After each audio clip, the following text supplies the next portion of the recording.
So today's guest is Jim Bruton, who's an adventurer, an Emmy Award-winning wildlife filmmaker, aviator, inventor, and former NBC war correspondent. He wrote the book The In-Between, a book about his plane crash and what he experienced in that NDE, a week in a state between life and death that profoundly changed his perspective. After surviving the crash, he began teaching about spiritual consciousness, letting go, and the insights he brought back from his experience. So let's welcome today's guest, Jim Bruton. Welcome, Jim. Hi, Adam. It's nice to be here with you and your audience. Thank you very much. Yeah, as I gather specific interviews or more insight into my life through other people's experiences, such as yours, you draw upon certain conclusions and certain similarities that take place within, a person's experience. And each time a person tells a story, from my understanding, there's something that unravels a little bit further that they didn't tell in a story prior to the one they did in a podcast interview or just passing it on. And for me, the near-death experience concept, usually from my perspective of interviewing people, shows that people are either on the correct path and then something happens to change their life, to put them on a new course. And maybe you can get into a little bit about, I'm very interested in your Emmy Award winning work with wildlife because I'm a photographer myself. I'm fascinated with wildlife and landscape. So I guess we'll talk about that a little bit after. But on a spiritual level or on a evolution of consciousness, maybe you can shoot off a little bit of how you came to where you are now. Sure. Well, it's interesting. I mean, I really could take this back to my childhood, and I can keep it to a cocktail napkin version. When I was a little boy growing up in the 60s, the first thing I would call attention to is, that was it like in 61 or 62 when President Kennedy said, we're going to go to the moon before the end of the decade. Well, as a little boy with a very active imagination, you can imagine all of a sudden every popular mechanics every month was coming out with something about that or what life would be like, or we're all going to have a flying saucer in our garage, or we're all going to use a rocket pack to fly. It was just Buck Rogers all over the place, right? It would show pictures of flying saucers with the housewife and the kid coming back from school and landing at the house. It was great. And I kept waiting, when's the flying saucer coming? So as a result, there were two things. One, obviously, I got very interested in science fiction and I would watch everything I could. I don't care if it was, you could see the strings holding up the flying saucer or not. It was so symbolic of this really cool future for the most part. If we weren't shooting the aliens, we were, having our lives happily changed by them. And then I thought, I like it so much. I want to live in that future now. Well, as a little kid, the only thing I could do was sit there and say, let me just come up with inventions of the future. And of course, as a little kid, you start drawing ray guns, robots, flying gizmos, and all of the, you could say the outer aspects. But I realized one of the things I could also do is treat people in that sort of utopian fashion that indicates a future and where we really see the light in each other, you know? Don't be mean to anybody. And so I said, well, I can do that now. And we do wake up in the world we create. So I started practicing that philosophy then. So those were two things I was really interested in. I wanted to live in a future now, and I wanted to create inventions, if you will, that would bring that future. In other words, the stuff I wanted to invent would be science fiction stuff. Okay. A third thing was my father learned to fly in 1962, and I was in the first grade, and I had probably 10,000 hours as a passenger by the time I was in high school. And so flying was very natural to me. But in the 60s, there were a couple of movies that came out that had to do with very early aviation. One was Magnificent Men and Their Flying Machines, that was a fictional race across the English Channel in 1910. It was campy, kind of very Disney-esque almost, but it was a lot of fun. And the planes were real. They actually really rebuilt these reproductions, you know? And so I thought, oh, I love those because they're like art. They're wood, they're brass, they're copper, there's noise, they're wires. I mean, it just was like a magical looking device. And in a way, that's when flying was still magic, you know? They didn't quite understand everything. And then like this World War I film came out called the Blue Max, and that was a Fokker triplane. It was a World War I, 1917 German aircraft with three wings. It is like the most about the most popular design out there of all the World War I planes because it was so distinctive and it was just really cool. Anyway, I fell in love with it. Built a plastic model, taped it to my handlebars, put playing cards with clothespins in my spokes, so I made a lot of noise like an Yeah, engine, wow. and said I'm going to do this one day. Well, to make that long story short, my life has been one of childhood dreams realized. Oh, there was another thing. I also loved watching wildlife films or wildlife programs on television. Every Sunday night, Wild Kingdom came on, which had Yes. Marlon Perkins and Jim Fowler running around the world, usually engaging with different conservation efforts. So it was all about helping animals, filming animals, or going on some crazy adventure. Anyway, Jim Fowler did become one of my friends and a sponsor to the Explorers Club. So I really got to realize all my dreams. I got to go to Africa and learn how to make wildlife films and eventually got an Emmy for work with National Geographic for that. So, National Geographic was the gold standard, right? Yeah, yeah, yeah. Wow. In fact, when they would come out to visit with us because they wanted to write a story based on the films we were making, we always had fun, playful arguments. Is National Geographic a text magazine with pictures, or is it a picture magazine with text? Of course, that would set everybody off going because it was both excellent writing and photos. But it really, it was a nice way to put a stake in the ground in terms of having something of a professional pedigree to come from.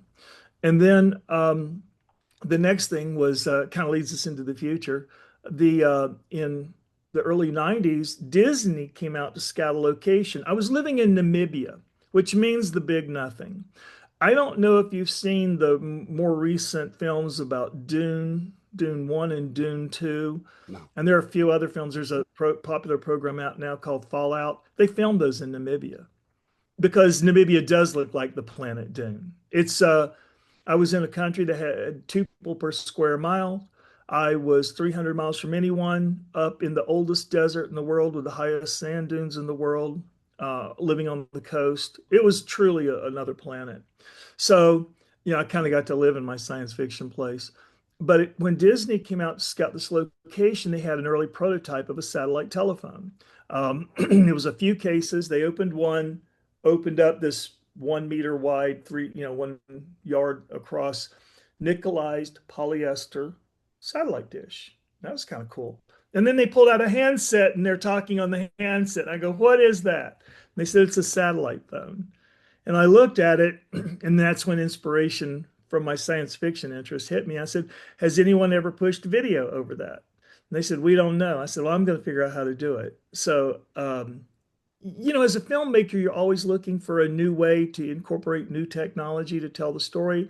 Like you might take a medical lens that you can put in your vein, shove it up a flower, and when the bee lands on the flower, it looks like it's a 4-story high bee. It really grabs your attention, right? And so um, I thought this being able to go live with such a small satellite system, live video from anywhere in the world that you couldn't before, would be a really cool thing. So I worked on it, and I was the first person in the world to be able to do it. Um, I double majored and double minored in physics and psychology and anthropology and computer science. I just couldn't make up my mind what I wanted to be when I grew up. So I would say none of that really answered questions. It helped me articulate the questions, and the analytical thought probably helped in terms of figuring things out. So in the end, I did do the equivalent of shrinking a TV truck into a backpack, and with that, I traveled to all 7 continents, circumnavigating Antarctica, field produced the Titanic expedition for Discovery, went to the North Pole for Microsoft, retraced the journey of the Magi, which we've just had go on for Microsoft as well. And then I integrated it into biometrics destined for the space station, where I became a lecturer at Yale University School of Medicine and all of that stuff, and then went to Mount Everest 5 times to test the equipment out with climbers. I mean, put all this cool stuff in there, like radiates your body temperature. I mean, it tells you more what kind of day you're having than you know. But we could also follow their progress through the ice falls and up Mount Everest to the summit, and we refined that before it went up to the space station.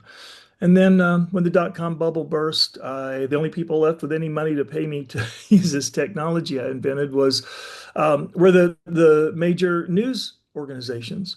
And I kind of laughed when I was hanging off the fantail of an aircraft carrier in the Persian Gulf, and I said, I've gone from sharing the most beautiful places in the world to sharing the worst. Yeah, yeah. Wow. But I did eventually, I did work for everybody, all the major networks. And then I settled on NBC News as a war correspondent after 9/11. I was all over the place. If I name countries, we'll be here all day. But it worked very well. I built up more systems to be used in the field. So that was all pretty good. And then, so that was the invention part and living in the science fiction world part. And then eventually I realized, hey, I really don't have a life. I mean, I'm paid well. People recognize me on the street. That's all nice, but I don't have a home. And I don't have a place where I could have hobbies if I want to. So what good is this? So I met a widow with 3 babies and said, that solves the problem. Here's an instant made family. I know where I fit. And so we got married, and I transferred all my media and media technology skills over to the corporate world. I managed Pfizer's business programming unit. Then I worked at the UN as the technical director for all things media for UNICEF. I was a global lead for voice and video telecommunications for Ernst& Young, overseeing 140,000 people in 140 countries. And anyway, at some point in here, my new wife said, now that you've given up this high adrenaline, high testosterone life to be a corporate person, why don't you build those old airplanes you're always talking about? And I said, it's a great idea. So I did. I built that World War I 3-wing airplane and I flew it. And then I built a little whimsical airplane built in the 1930s called the Flying Flea. It looks like it comes out of a Disney cartoon. It's just really cute. But I thought, well, I've done my macho plane. Now I can do the fun plane. And so I satisfied that curiosity that I had. And now I'm coming to the main story. And I was flying that second airplane, the little one, on its second test flight on October 6th of 2016. And I lost my engine and got it cranked again, but it stopped again. I didn't know what to do about that, but I knew I was going to be coming down fast because these early airplanes were not super clean aerodynamically. When you cut power, you came down. And I was too low to make it back to my grass airfield. This was in Connecticut in the countryside. It was hilly, it was rocky, it was forested, but there was next to the airfield, sort of next to the airfield, was a Boy Scout camp. And in October, it was closed. But they had a small lake. So I said, well, I'll just aim for the lake because the aircraft, actually, the front of it was shaped almost like a boat. I said, yeah, I'll come in as slow as I can, just put it in the water. It's open cockpit. I'll pop the belt. I'm fine. Well, I came down and it basically almost worked. I did come down very low over the water, but I kept coasting because when you come down low to the water, you have something called ground effect and it extends your glide. So I wound up crashing into all these tree trunks at about 70 miles an hour in the equivalent of a soapbox derby car. And luckily for me, there was a man out there fishing, Greg Gubitosi. He was a retired police officer as well as school teacher. But as a police officer, he'd surely seen trauma, like road accidents and stuff. So he wasn't freaking out when he saw, me. And he called 911 and a helicopter came in and took me out. But I did rupture both lungs, broke all my ribs. My right leg had multiple fractures, had a hole in my lower back. I was pretty beat up, but he kept me propped up so I could kind of gasp for air until the helicopter got there. And so anyway, this brings us up to the doorway. of the experience that I didn't know I was going to have. But when I was a child, when I had all these other interests, wildlife, airplanes, science fiction, there was another interest there that I didn't mention, and that was the desire to know God. I just wanted to know God. I mean, I would talk to him in my head because I was an only child and I was kind of a loner anyway. And my parents didn't go to church, and I tried going there once or twice to get answers, and God used that as a lesson to say, if you walk the ways of man, meaning religion, you're going to come out with more questions than you went in with. So, but if you walk with me, we're going to color outside the lines. We're going to go where people say, don't go there to find your truth. And it's going to be places full of danger, but it's going to be all right because I'm with you. And that promise he made to me when I was 12 years old. And then if you look at the life I lived after that, he absolutely fulfilled his promise. That memory of that event came back to me when I was recovering in the hospital after my near death experience caused by my plane crash. I mean, I came out of it, and we'll get back to the core of it in a second. But when I came out of it, I just remember realizing I was in the hospital. I'd been, I'll come back to that in a second. Um, and I'll just keep going unless you have a question for me. So, and any time is fine. So what happened was the helicopter took me up to Hartford, Connecticut's trauma center. The doctors and the nurses who met me were totally 18. I mean, they took really good care of me. They took me right in. It was almost like a military style operation. Just everybody knew their job and they could work fast and efficiently.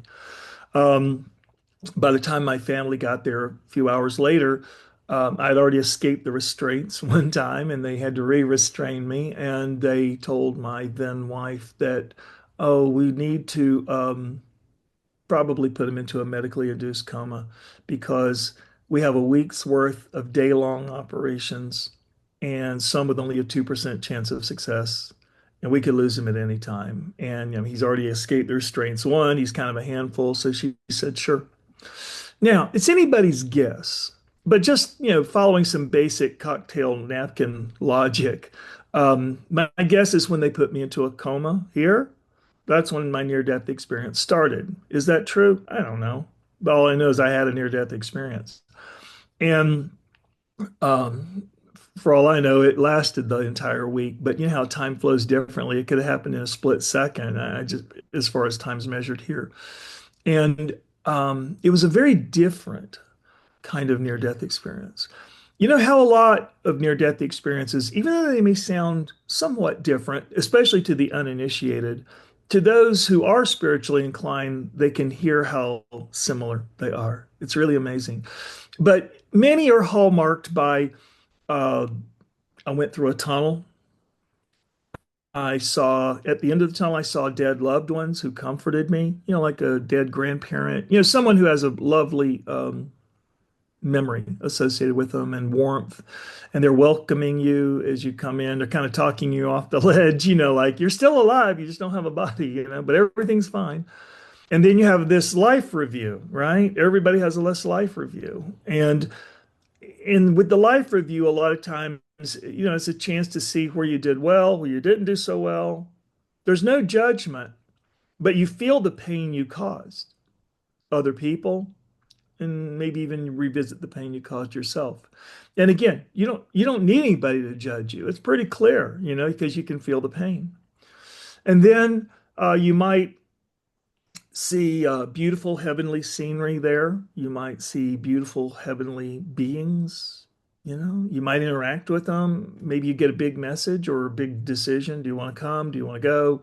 But if you go back, just, here's where you can maybe try and do better, to be happier. And so that's your usual, I would say you're more times than not near death experience. Well, I didn't get any of that. Mine was more like I teleported to this post-apocalyptic landscape. Imagine, I'm just going to use New York as an example. Imagine New York hundreds or 1,000 years after the nuclear blast. Okay, it's a wreck. Not one living soul is there. Yeah. Total ruins. And I'm standing on that, and I materialized on this terrace of this really tall building. And I'm looking out across this dead city. And above me were the darkest storm clouds I ever saw. The mother of all storms was getting ready to cut loose. So there was just this, I don't want to say foreboding. I didn't feel anything foreboding, but visually it was very foreboding, like something's getting ready to happen, you know? And then I looked off to my left and I saw on this extended terrace with me this tall, maybe like a 4, 5 story sculpture of an egg standing up on its end. And it was made out of open lattice work, like bands of metal. So there was a lot of open space to look through it, but it was seriously an egg, the bigger part at the bottom. And so it was, you could say, the only really interesting thing to see, to look at there, right? So I made my way over to it. And as I did, and I looked through the open lattice work to its interior, I could see these small gears suspended in the air. It's slowly moving, just like they're like that was idle, just slowly moving. And there were sector gears. When you think of a gear, you think of a circle with teeth all around it, right? Yeah. Imagine if you take a pie section of that. So they have a section of a gear called a sector gear. And it's designed to move back and forth. So it has a beginning, a middle, and an end to its movement. Well, that's significant. But I'd never seen a sector gear. I didn't know what the hell it was or why you'd use one, but that's what I saw. And as I looked through the lattice work at the gears, each time I really like looked at a gear, a video feed would play in my head of what it represented. And I realized these are choices in my future. Why did I know it was my future? Because I might see myself in it, with gray hair, or I might see my 17-year-old daughter now as a mother with 2 kids, things like this. So anyway, I realized these were in my future. So that was the beginning, middle, and end part of it because these were choices to be made in my future. So think about it. I wasn't getting this life review of the choices I had made. Yeah.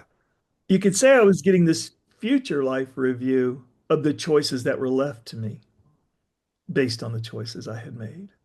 Now you tell me which one has more actionable intelligence. Yeah, interestingly for me, as you tell the story, it seems to me almost as if it's a future premonition, since you saw your daughter in an older state, then maybe there was destruction to come that was forebodden or told to you or shown to you that was more profound at that moment.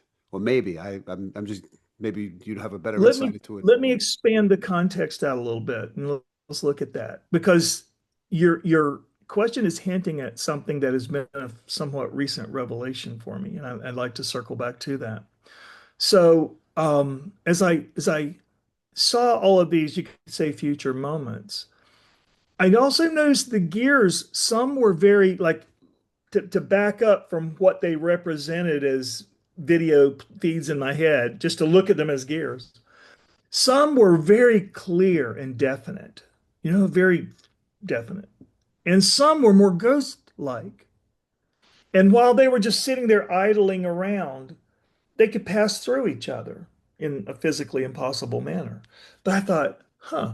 And so I put my hand through that lattice work because I said, I want to touch one and see what it feels like.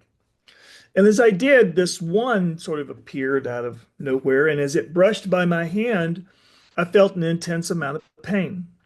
And this was all like in my gut, like when they say trust your gut or whatever, the pain was like nausea. Okay.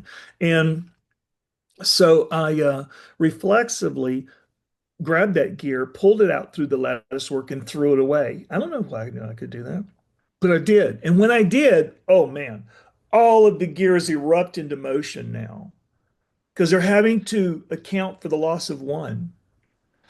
Meaning, when when you come to a crossroads in your future of which several choices now can be made, Right.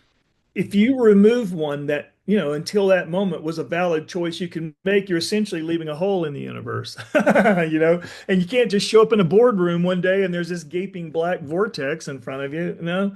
So everything had to readjust for this missing possibility, this missing possible choice now. And and at this point, I even said, okay, what's going on? And this unseen voice came and stayed with me the entire experience.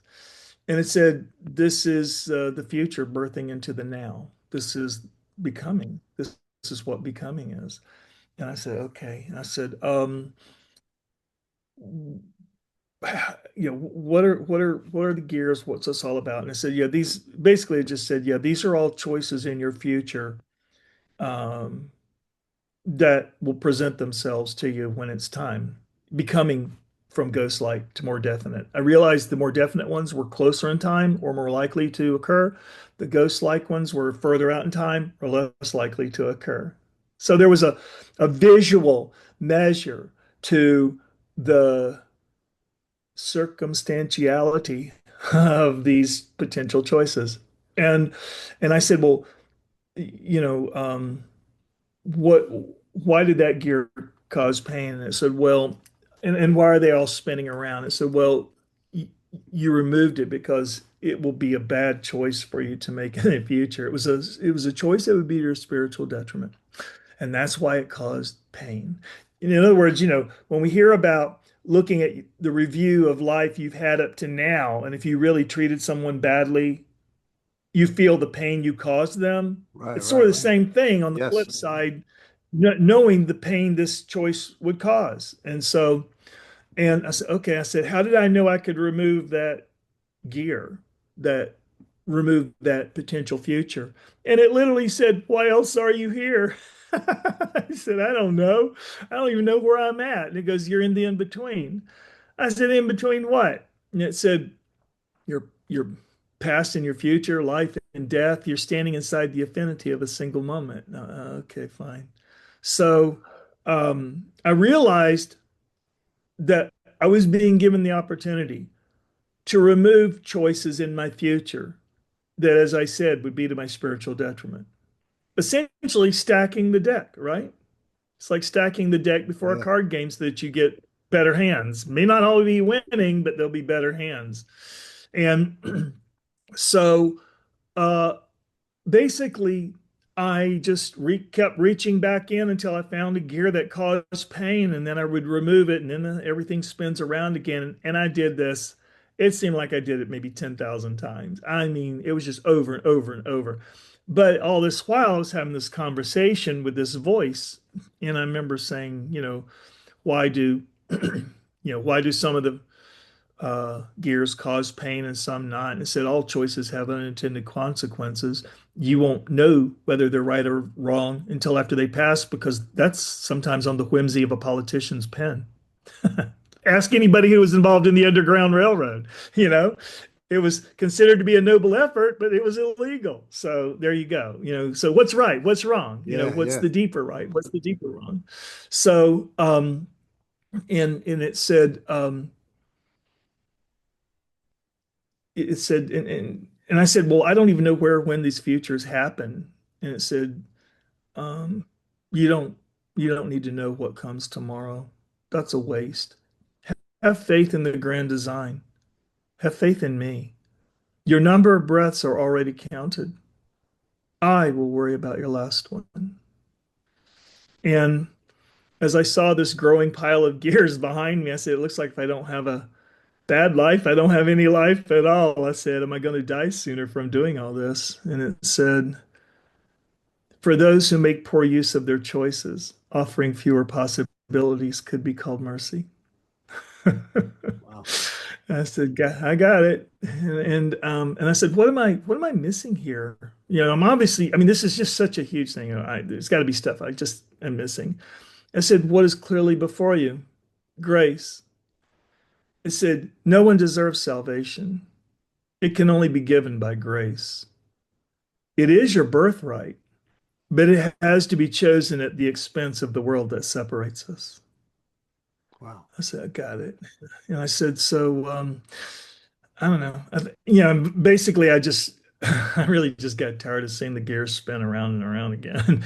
And I said, okay, I think I can live with this now.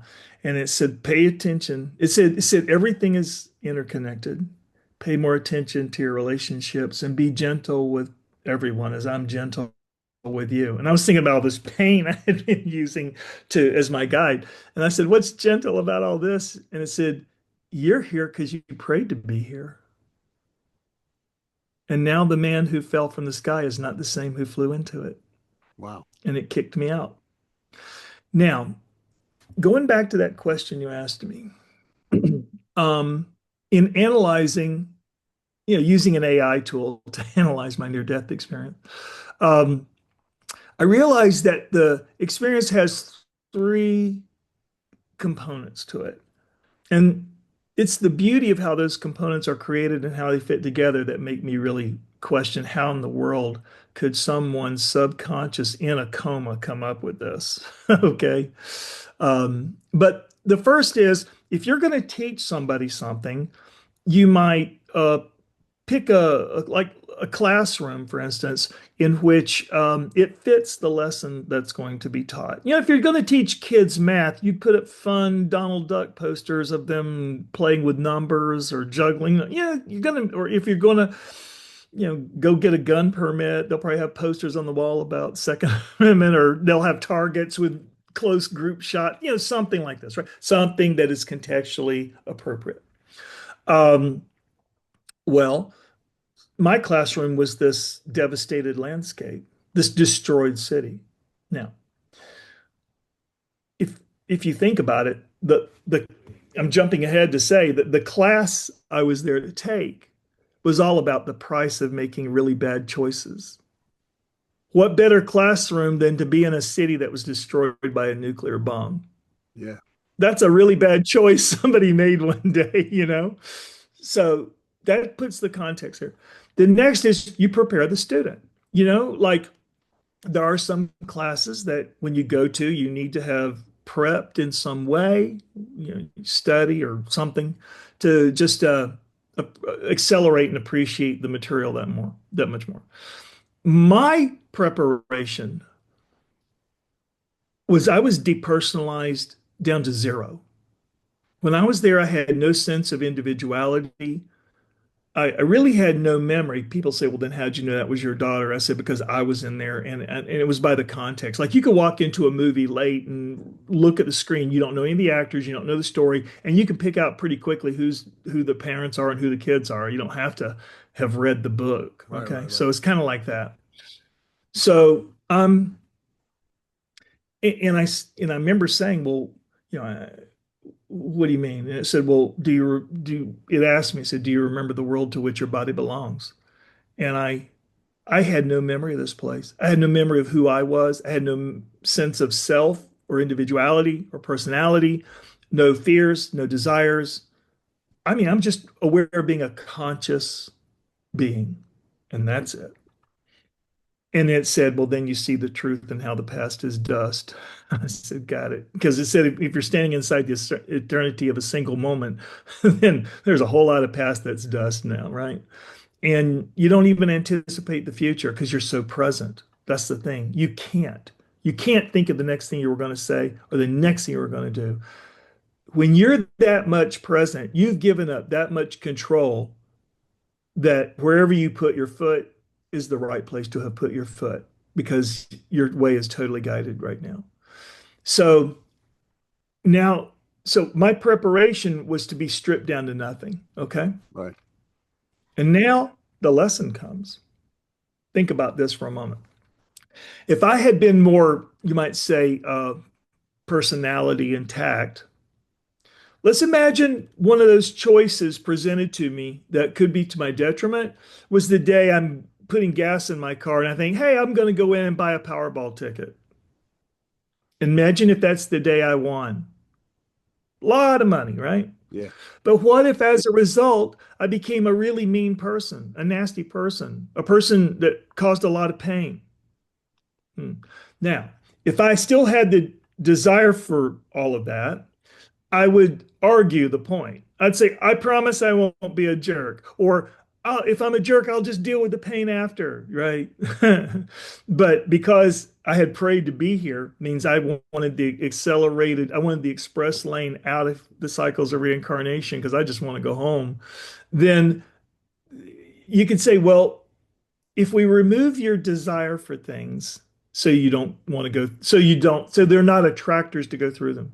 If we remove your fear to go through things because you don't have fear if you don't have desire, then the only indicator that still makes any sense to guide you in your choices is pain. Yeah. You know, you could be a 100% liberated bodhisattva and you still know pain. You know, you step on a burr or somebody pokes you with something, you know, you feel pain and you say, well, I'm going to avoid that.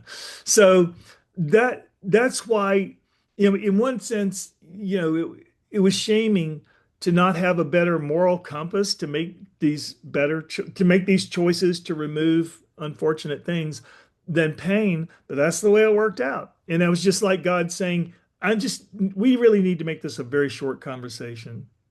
So let's just strip it down Yeah. to all choices have some amount of pain. All of our loves, in all of our loves, as we choose a person to fall in love with, we have to choose as much how do we need to be loved as it is who is worth the pain. I don't mean to sound all negative and cry, you know, weepy and No, crying. I'm not. I'm I just get saying that it's kind point. of a fact, right? Yeah. Yeah. Well, I So wanted, yeah, we just wanted to touch upon the please, fact that you mentioned pain. I assume that pain is the stimulus that will shift the working mind, the left brain mind into a mind, I guess, of connection towards spirit or connection towards emotional growth, spiritual growth. sure. Well, it's a word to the wise and a two by four for the wicked, right? That's You true. know, and an NDE is like getting hit with a two by four. Yeah. When I go to NDE conferences and somebody says I had an NDE and somebody goes, well, I had three, and somebody goes, well, I had five, and they're all of a sudden in a pissing contest about who's had the most NDEs, I said, you know, if your head is so thick that God basically had to kill you to make you a better person, I would sit here and brag that it took 5 times of doing it, 5 trips to the woodshed to do it. I wouldn't brag about that at all. The other thing about pain, though, it's it's the price of admission. It's the price of admission to life here. So when people say, why do we come here? Well, it's to live life. And life is not meant to be transcended. It's meant to be lived. If it's from a transcendent state, sure, fine, great. But you don't come here to escape life. That's not why we come here. You don't go to Disney World not to ride the rides, Yeah, right? wait, You go to I probably wanted to ride I wanted to all the touch rides upon you can. something that you just said because in terms of the amount of near-death experiences a person has, I would assume that there's an aspect of surrender that's incorporated into that repetitive experience. I assume that when a person is not transitioning their soul to a place of gaining access or connection towards the spiritual world, then the spiritual world is reminding them continuously to bring them back and bring them forward. So I assume there's a sense of difficulty with a person having more near-death experiences insofar as being shooken back and forth and the trauma that's associated with that. I assume that, You yeah, go ahead. you hit on it when you said a certain amount of surrender.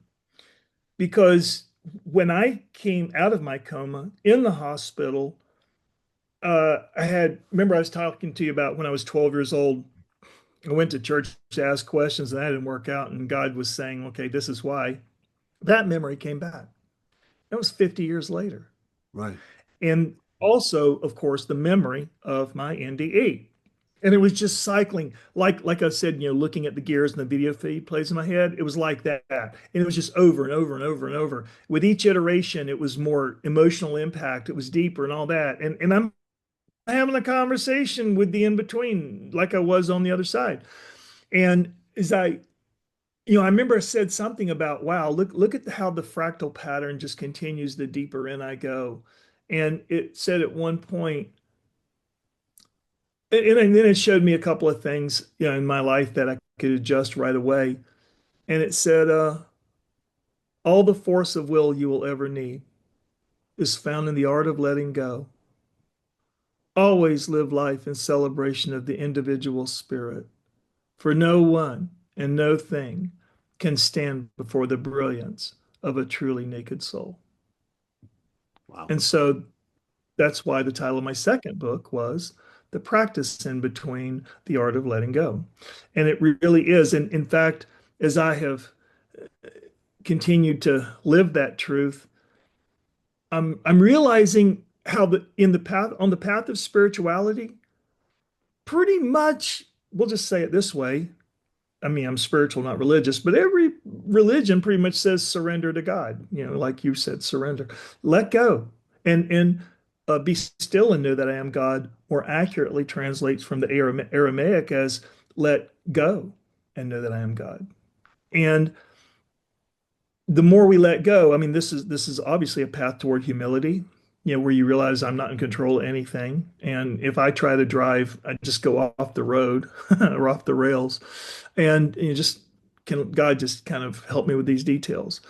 And that means you start focusing on your needs more than your desires. God's not really big on, fulfilling all of our desires, but he will take care of our needs. And that's the thing. Once you look on the other side, once you look in that mirror of truth, meaning you see yourself without the benefit of filters, you start to see life in terms of what you need and not what you want. And that is the removing of the gears.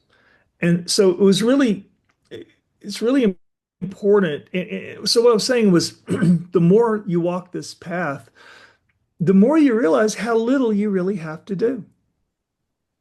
You do not need to necessarily go, either sit on the Tibetan mountainside, meditate when it's freezing cold, or go out into the desert when it's 120 degrees with just a loincloth and no water. What, you don't have to suffer.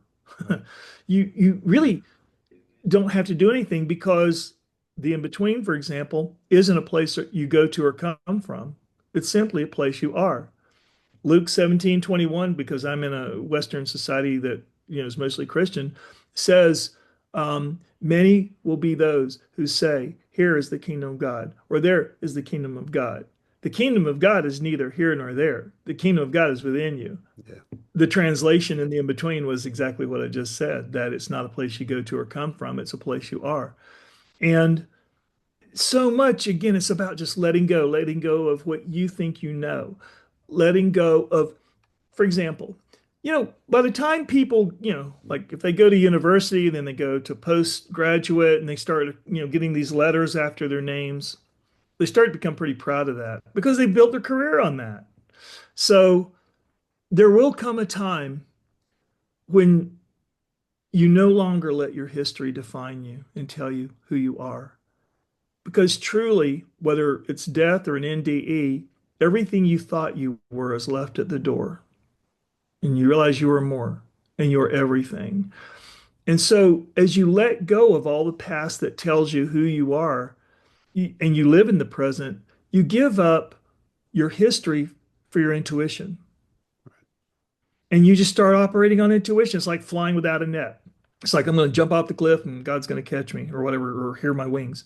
Right. And the really cool thing about that is it becomes so freeing and so liberating when you realize I don't have to carry this crap around on my shoulders anymore. I can take it off. Wow, I feel a lot lighter. And with your intuition, you realize you know what you need to know when you need to know it. And when you don't need to know it, you forget it. That means you're not carrying extra baggage around with you. And sometimes it's even you just happen without knowing why to do something or to say something.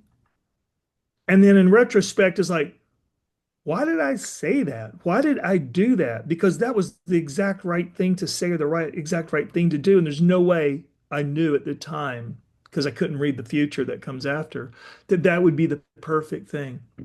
So that's why the more we live in a state of letting go, like we're charitable, we're generous, we're kind, those are all states of giving.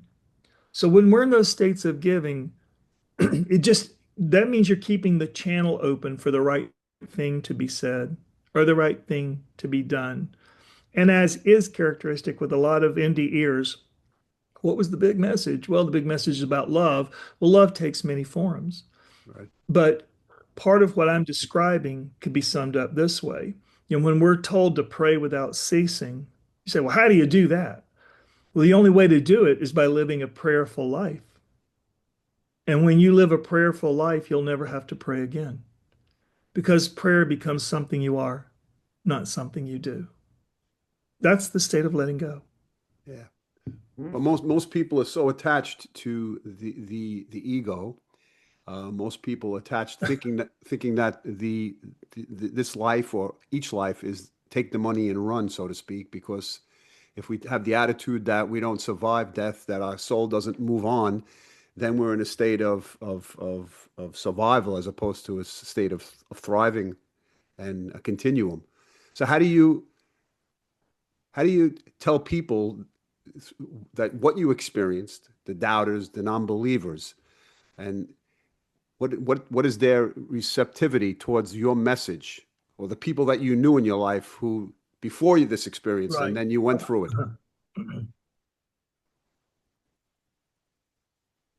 You care to a certain extent and you don't care about others. And I'm saying it this way. I realized how ruthless spirituality can be. Um, as an analogy, when I came back and I realized, wow, I'm just not attached to a whole lot of things anymore. I'm not attached to building another airplane or seeing around what's the next iceberg or whatever. I just said, I'm kind of happy just being right here, right now. I Yeah. don't need to go get further stimulation from the world. And as a result, that leads to this statistic that 78% of NDEers get divorced. What No matter who initiates it. It just, you're not the same person. Yes. And while that may not be so big a problem for the experiencer, for the poor person who's been left behind and hadn't had the experience, like, I don't even know who you are anymore. You look the same and sound the same, but you're not the same. Hmm. What about our hopes, our dreams, our even our mutual prejudices, whatever. But in studies about this, about how relationships take a beating, and that could be a relationship with work, could be a relationship with so many things. Childhood friends that y'all would have died for each other, It said that when a spouse dies, it can be the most traumatic experience that happens to the surviving spouse. But when a spouse nearly dies, it can be the most traumatic thing that happens to the marriage. And it is true. Wow. And the thing is, as you go through it, I mean, like I loved being married. I really did. I loved living for something bigger than myself. I love whatever you could call the sacrifices you make. Like I said, you marry a widow with three babies, you're going to make sacrifices, but you welcome them. And you can see the difference that you've made to these half-orphaned children in putting the father influence into the equation. And blah, blah, blah, and I still have a great relationship with them all. Even my ex, we have a good relationship because when you've had your torch lit in this way that an NDE lights it, you can go through a divorce and your empathy, you can see it through their eyes. So there's no putting anybody down. There's no being nasty and mean and hateful. There's a compassion. And one time, we went to marriage therapy 18 months before we divorced. And at one point, she was complaining about some habit I had. And the therapist said, none of the things you've said, not that I'm a great guy, I'm just saying, so none of the things you're complaining about are enough for you to have darkened my door. I think there's maybe some deeper stuff we need to get to. And I looked at her and I said, and have I done any of these things that irritate you since I could not say my NDE? I had to say my plane crash. She hated the idea of an NDE because she thought, oh, that elevates you above me. It was an ego Yes, thing. that's And I respected it because, if I can't talk, I can't, get anywhere. So I said my plane crashed, and she said, "No, you haven't done any of these things since your plane crashed." Because she was a good person, she was an honest person. She just wasn't happy anymore. And I said, "It's because that person died in the plane crash, and this is what you have left." And then I felt the in between really well up in me, and I said, "And to put a sharp point on it, our marriage vow said, 'Till death do us part.' Hmm. What happens when one of us dies? No matter that we return." I Wow. said, "Our covenant is broken. And the only reason we stay together now is because we simply choose to." Well, that went over like a lead balloon. But it was true, you know? And anyway, we did eventually get divorced, but we have also remained friends where we care about each other. And she's gone on to live a really great life of an adventurous life. She lives in Malta 6 months out of the year and rents jets to people who can afford that, and works with European personnel. And the kids and I have all remained very close. And I realized the truth of this was that maybe I was never intended to be her lifelong husband. Maybe I was intended to be the children's lifelong father. Hmm. That's And, profound. Wow. Yeah, and yeah. a lot of I, people could marry for worse reasons. no, I could relate to that insofar as not having a near-death experience, but more, I would say, out-of-body experiences and spiritual breakthroughs. And I think Hmm. the exact same spiral of events took place. Basically, your Hmm. soul is growing and the other person's not evolving, not because it's their fault, but and then No, you they're reach just it. not finished playing in the sandbox of the Right, world. right. And But you are, but then the comments come eventually out. you, Yeah. yeah, yeah. No, I was Yeah. going to say basically, like you said, people when a people's soul is aspiring, a comment is that I no longer recognize you, or you think you're better than me, or Hmm. you think you're at a higher level. And Yeah. I don't think that's it at all. I just think the soul is transcending and growing, and you can't stop that at the demise You, of your you, marriage and your health. you touched on something very important. Think about this for a moment. So you go through a spiritually transformative experience, right? I mean, it really wakes you up. And I would even go so far to say when this happens, it can be said that you are now illuminated. Illuminated is not the same as enlightened. Illuminated means the path is lit, Yes. right? And so this is a true statement. It's not an egotistical statement. I think it's just calling a spade a spade. However, like you say, look and see of your associations how they respond as you share with them. Because if they're close to you, you're probably gonna share with them. I mean, I did. Yes. I couldn't stop talking about it. So when people come back to it negatively, you can see how they're projecting on you. Like you think you're better than me. Well, that means there's something about equality in society or in our relationship that you feel is important. And other things they could say, including like, are you sure this isn't from the devil? All kinds of things they could say about it that are kind of negative, right? It's at this point that if we have, and the word is perfect to say, a clear reflection of the situation, we will see that each and all of us are mirrors to each other. And we're reflecting back Yeah. what we're being given. Doesn't have anything to do with us. So if a person, like we talk about projection, why do we, non-NDE, normal people, why do we have a 53% divorce rate? I think it's because we're projecting. Absolutely. Every man, 53% of the men are projecting upon the women they court with every probably desire they've had since they were 13 years old, if you know what I'm saying. And the women, as they came into their self-awareness as women in puberty, they're projecting upon the men any number of desires that they feel would make their life fulfilling and make the proposition worthwhile of marriage or that kind of connection. Right. And then because it is projection and it is false, the word glamour means illusion. Um, the engine runs out of gas. And so 53%, that means drive through your neighborhood today. Every other house is falling apart. How heartbreaking is that, right?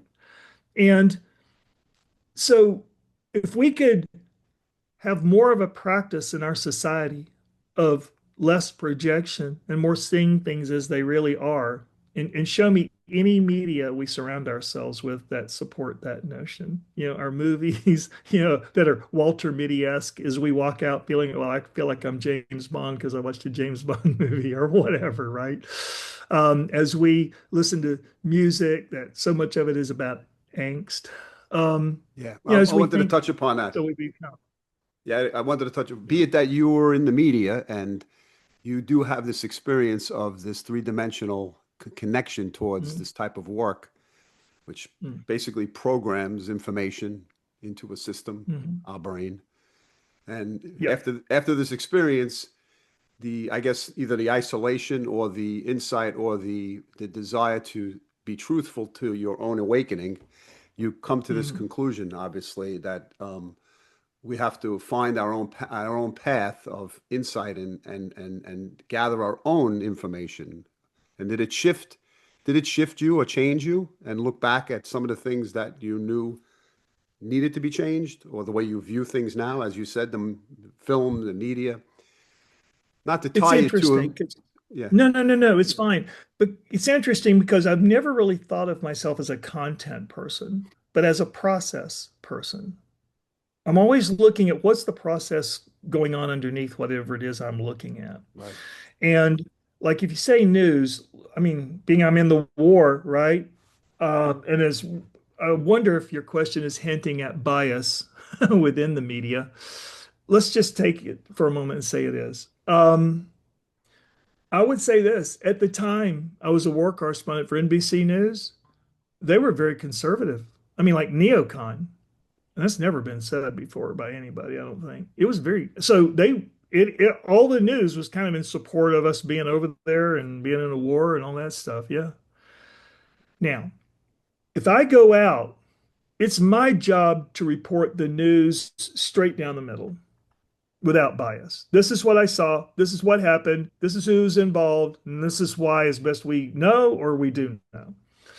But based on number one, when I'm talking to the anchor at the anchor desk, based on number one, their questions, and based on number two, how they edit all the footage I send them, they can spin that story however they want. Right, right, A tremendous amount of spin occurs in the editing.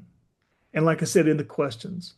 And these days, if I was over there working for NBC News, they would be asking questions from the totally other side, right, the left side. And that's interesting. And I could be giving them the same information. I could be doing the same stand up. So because I can't control how the bosses who pay me are going to want to spin the story, all I can do is be truthful to myself and to the cause, and that's to give you the like non-biased information. Um, and so the process was one of non-bias. The content may be one of bias, but that right, was out of right, my right. control. Does that help? Yeah, I understand. It's interesting because we nowadays or now obviously we have to be vigilant to be able to differentiate between truth and misleading information. And So we however, watch multiple channels of the news. We try yeah, we try to no. piece it together, left, Well, right, down the I middle. think What? your experience tethers between both worlds, obviously, between one foot on this earth and one foot out the door. And I think about how we, for myself, not seeing is not always believing. And I've developed my own Right. concept naturally where people should actually use their other senses and their insight and intuition. And I wonder if your experience helped you develop a deeper intuition. You know what's really great about this interview with you? It is so sequential based on what I've been, how I have lived and how I'm living now and what I'm working toward. And I really think this is indicating to me how perfect timing this interview is to have with you. Thank you, Adam. You're welcome. So, in other words, yeah, it tuned up my BS meter, Absolutely. right? But here's the thing. As other people ask legitimately, well, how do I tune up my BS meter? I mean, I can't run off to war and see, the warts and all part of the world. I got bills to pay. I got stuff to do here, and I got family, and I don't want to go to war, right? And you don't. It's like you really don't have to have a near-death experience to have a spiritually transformative experience. Like I said, full admission, if you have an NDE, it's because that's how thick your head is. I'm just going to say it. It's nothing to brag about. But having had it, having gone through it, I would say it was the best day of my life. The day that my body was broken and I had died 5 times in the hospital. Okay. That day was the best day of my life. And I am so grateful for it and so thankful for it. But somebody can't hear about it and say, I want to have an NDE. It's like, okay, you really don't understand. You do not want to have an NDE.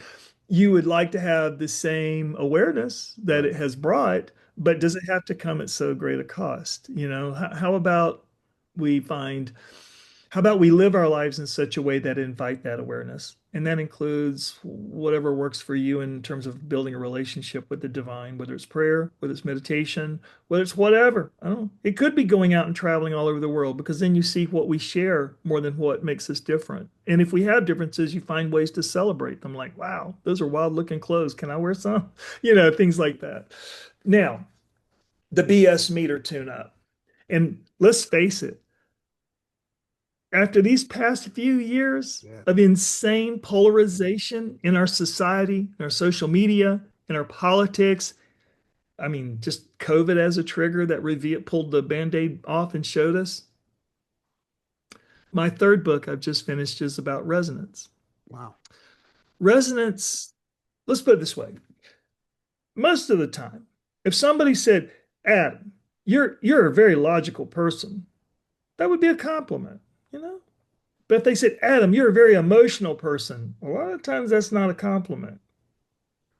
And yet, with our growing awareness around emotional intelligence Right. and understanding that emotions tell us what's important, logic tells us what should be correct, emotions tell us what's important. To me, it seems like that's important to know what's important. So it's about a balance, right? Logic and emotions. And, uh, but there's a substrate that is underneath both of those, and that's your resonance. That's your vibration. People could say, well, what does resonance mean? Well, resonance is when you go into a room and you meet somebody for the first time. And sometimes you meet somebody and go, it seems like we've known each other for all our lives. We can finish each other's sentences, and I really like hanging out with you. That's resonance. Yep. And some people you meet and you think, for the nice suit, the coiffed hair, and the high vocabulary and the sense of presence, to the world, they seem like the most incredible person, and something inside me is screaming to get away from them as fast as I can. Right. Yep. This too is resonance. So, see, we all have a BS meter, right? But we just need to trust that more. Remember, I said before, let go of your history and embrace your intuition, Right. right? Right. Right. That intuition is all about your resonance. And the really interesting thing is your resonance is your authenticity. Because if you're responding to things, whether it's people or opportunities, like let's say you had never seen a hang glider before, and one day you go to the beach and you see people hang gliding, and man, I can't wait to get on the hang glider and go hang glide up and down the dunes. It's calling to you because that's authentic to you. Yes. And whereas the person standing next to you goes, no way, I'm keeping my feet on the ground. I'll watch you from my canoe. you know, they're being authentic to themselves, right? But we have to allow each other that authenticity to see what it is that calls to us, and then to go explore why is it calling to us. And you're not going to know unless you take a step off that sand dune and fly, right? And so and here's the thing, how many people, it's a rhetorical question because I'm going somewhere with it. How many people are not living an authentic life, true to themselves? A lot. How many times has that been on us? A lot. But the problem is, and Steve Jobs even said this at a commencement address one time, life's too short to live somebody else's life. I say, or the in between told me, that if you're not living your life and you're not living your life because of other people, then that means you're living someone else's life, Right.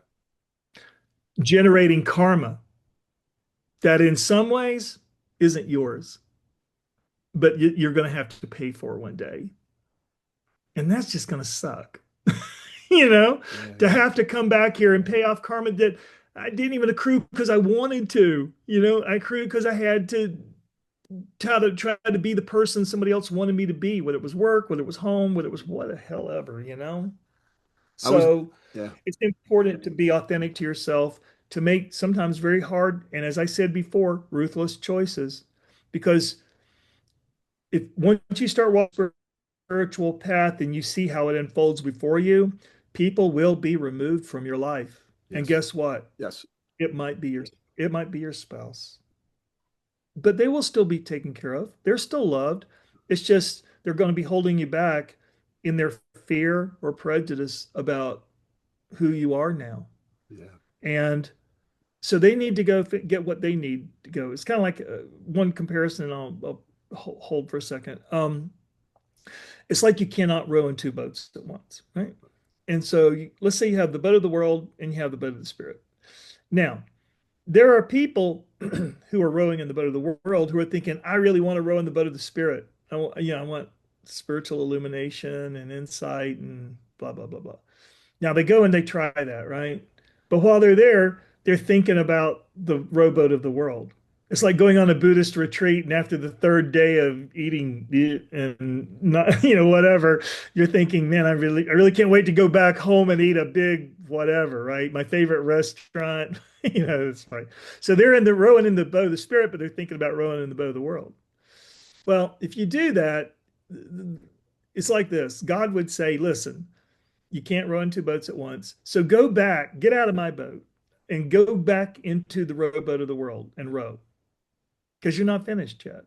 And he said, I'd rather you be in the rowboat of the world, missing rowing in my boat, than being in my rowboat, missing rowing in the boat of the world. Wow. That's profound. So go back So and I usually, wrap up. yeah, I usually ask people to leave a message, but the whole interview has been one message after the other. So there's nothing that I would tone in. But what's interesting is that having the awareness of that soulful boat is the key to Mhm. recognizing that that connection allows you to then remain on the earthly rowboat. Because And isn't that beautiful that yeah, even in our failure, we can have illumination? as long as It's we, yes, part of yes, your authenticity is yeah, yeah, realizing maybe I'm not ready to row in God's rowboat yet. no, yeah, That's authentic. That honesty will be an example to others. There's no shame in it. You're yeah, just saying, I'm trying it, or I tried it. I'll keep trying until I'm worthy. But right now, I'm realizing I'm not quite done with some aspects of living in the world. right, right, And you know what? I'll never progress yeah. unless I am. So go and get your fill and then come back. I'm not, God would say, I'll just row in circles. I'm not going anywhere. Go. I think I'm going to leave the interview at this point with all the information you've shared. And I'd like you to, if you could, share where people can reach out to you, if that's possible, if they're interested in, Sure. yeah. And I'll Yeah. put that down, maybe. Good. The easiest is www.inbetweenproductions with an S.com, inbetweenproductions.com. There's my conversation I had with the in between. There's a little bit about me.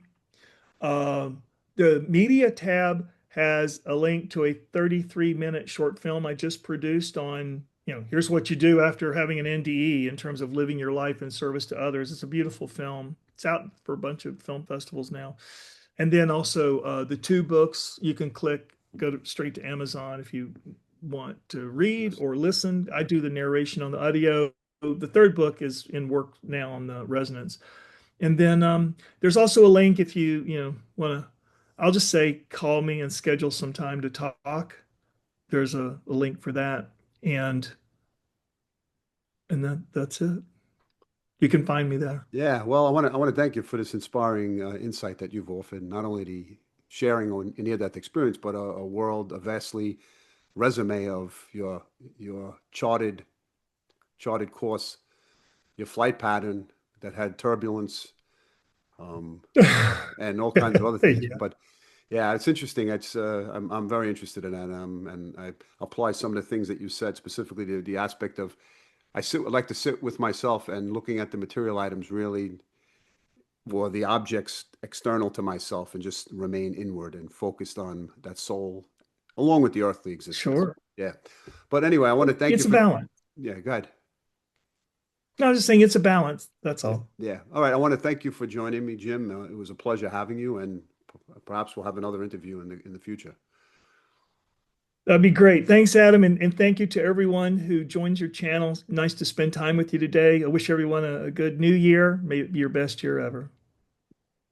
Thank you.